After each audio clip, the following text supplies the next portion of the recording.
sort of relevance do you put into those comments that went out on Truth Social before the meeting?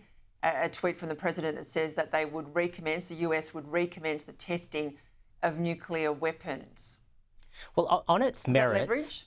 Yes, it is. On its merits, it's completely justified because China is not subject to any treaties now or in the past about its nuclear arsenal. That was between the United States and Russia. China is on track to become a peer nuclear power of the United States within 5 to 10 years. So it's clearly doing quite a lot there in the nuclear weapons space. Now, in terms of the tactics, yes. I mean, why would Donald Trump tweet that or release that information just prior to the meeting? It's essentially saying to Xi Jinping, I am here to compete. I am here to get something off you. And Donald Trump's style is to escalate before any kind of negotiation with a country like China.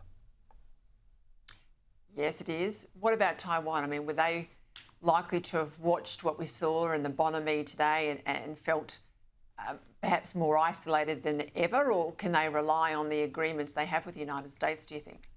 The Taiwanese will always be a little bit afraid because they're relying so much on the Americans to protect them. But there's been a lot of, I think, wrong and alarmist comments about how Donald Trump will trade Taiwan away for a deal. I mean, there's no indication of that. In all of my time talking to administration people, that's never, ever been an issue.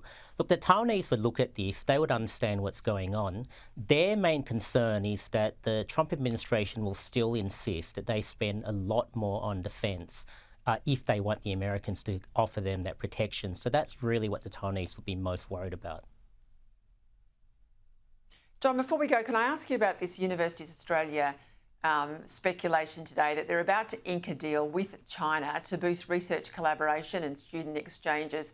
But this actually also includes a joint research with the Chinese Communist government. Now, it wasn't that long ago there was great concern about, particularly in the security space, shared research projects. Are there any government guardrails in here? I mean, are defence projects off the table, for example? Well, look, I'm not sure about particular agreement, but even if there were, in a way it doesn't matter because so many bits of research now is dual use, is of relevance to the military or relevance to both the civilian and the military world. Look, every university leader would have been briefed on what the Chinese do. They do these collaborations. The academic is well supported. They make life very easy for the academic. But the Chinese retain the research and they use that research in any way they want. That could be to propagate it throughout their own system if it has military applications, offer the research to the People's Liberation Army. The point I'm making is that, no one has a reason to be to be naive about this. And it would actually be nice for our government to make a note of this.